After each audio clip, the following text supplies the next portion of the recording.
दोस्तों, जब से क्रिकेट में सुपर ओवर का नियम लागू हुआ है उसके बाद से अगर आप याद करेंगे सबसे रोमांचक मैच कौन सा हुआ था, वो था इंग्लैंड न्यूजीलैंड के बीच 2019 का वर्ल्ड कप। जब वर्ल्ड कप टाई हो गया उसके बाद सुपर ओवर खेला जाता है, सुपर ओवर टाई हो जाता है, लेकिन फिर इंग्लैंड को सुपर ओवर टाई होने के बाद बाउंड्री रूल के अकॉर्डिंग विजेता घोषित किया जाता है। इस पर कंट्रोवर्सी होती है, इस पर सवाल उठते हैं, तो उसके बाद आईसीसी इस नियम में बदलाव करती है और सुपर ओवर अनलिमिटेड कर दिए जाते हैं। जब तक कोई टीम विजेता घोषित नहीं की जाएगी, जब तक मैच टाई होते रहेंगे, सुपर ओवर टाई होते रहेंगे। और इस नियम के आने के बाद इंडिया अफगानिस्तान के बीच साल 2024 में एक T20 हुआ जिसमें 2 बार सुपर ओवर होता है और इंडिया फाइनली दूसरे सुपर ओवर में जीतती है। लेकिन अब नेपाल नीदरलैंड के मैच में यह रिकॉर्ड टूट गया है और T20 इतिहास का सबसे रोमांचक मैच हुआ है।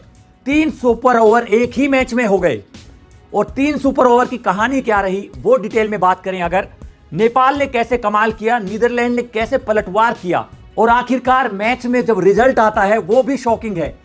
जिस T20 मैच में 3-3 सुपर ओवर हो जाएं, लेकिन उसका क्लाइमैक्स जो है वो सबको हैरान कर गया कि भाई इतना थ्रिलर, इतना सब कुछ हुआ और आखिर में क्या हुआ। फिर अगर मैच की बात की जाए दोस्तों, नेपाल को आखिरी ओवर में 16 रन की दरकार थी।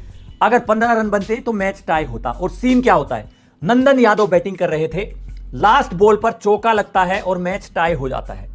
15 रन नेपाल बनाती है, जीत के लिए 16 रन चाहिए थे। गौर कीजिएगा, टाई होती है, 15 रन बना देती है, 16 चाहिए थे। इसके बाद क्या होता है, पहला सुपर ओवर 19 रन नेपाल बनाती है और नीदरलैंड को जीत के लिए 20 रन का टारगेट देती है। 19 रन में टाई होना है, 20 में जीत हासिल होनी है। पहली बॉल पर छक्का भी आ जाता है, टारगेट आ गया 14 रन, लेकिन फिर डॉट बॉल जाती है, एक बाय का रन जाता है, चौथी बॉल पर 2 रन आते हैं। अब लास्ट की 2 बॉल पर रिक्वायरमेंट आ जाती है 11 रन की, 2 छक्के मतलब खेल खत्म। लेकिन यहां पर होता क्या है, नीदरलैंड के खिलाड़ी ओ दाऊद 6 रन लगाते हैं 5वीं बॉल पर और आखिरी बॉल पर चौका लगाते हैं और मैच 19 रन के साथ टाई हो जाता है।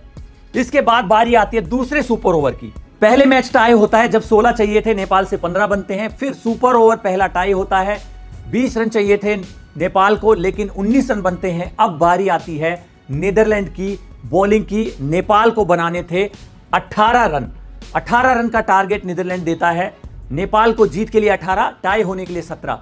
अब पहली बॉल पर आ जाता है छक्का, टारगेट आ जाता है 12 रन। उसके बाद 1 रन आता है, फिर बाउंड्री आ जाती है, 3 बॉल में 11 रन आ जाते हैं, रिक्वायर्ड सिर्फ बचते हैं 7 रन।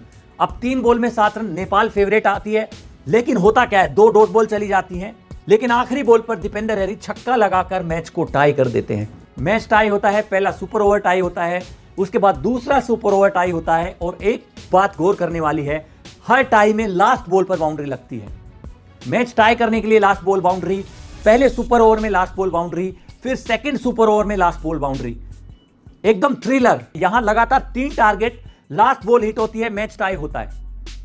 अब लेकिन जो क्लाइमैक्स है थोड़ा इतर है, एकदम वो कहते हैं ना बाजी पलट जाती है। क्लाइमैक्स जो अब तक का थ्रिलर था उसका क्लाइमैक्स ऐसा कहते हैं ना बत्ती बुझ जाती है वैसा था, क्योंकि नेपाल दोनों खिलाड़ी 0 रन पर आउट हो जाते हैं और टारगेट होता है 1 रन नीदरलैंड के पास। अब यहां से तो अगर नीदरलैंड हारती तो ये एक अलग लेवल का ही चमत्कार हो जाता। नीदरलैंड आसानी से पहली बॉल पर ही रन बना लेती है और छक्का लगता है भाई, यहां भी छक्के के साथ जीत हासिल करती है। और ये थ्रिलर जो है जिसमें मैच टाई होता है बाउंड्री के साथ, पहला सुपर ओवर बाउंड्री के साथ टाई होता है, दूसरा सुपर ओवर बाउंड्री के साथ टाई होता है और तीसरे सुपर ओवर में बाउंड्री के साथ ही नीदरलैंड छक्का लगाकर जीत हासिल करती है। आपको ये जो मैच है इसके बारे में आपका क्या कहना है, कमेंट बॉक्स में अपनी राय जरूर दें। साथ ही स्पोर्ट्स की तमाम खबरों के लिए स्पोर्ट्स हंट को सब्सक्राइब करें।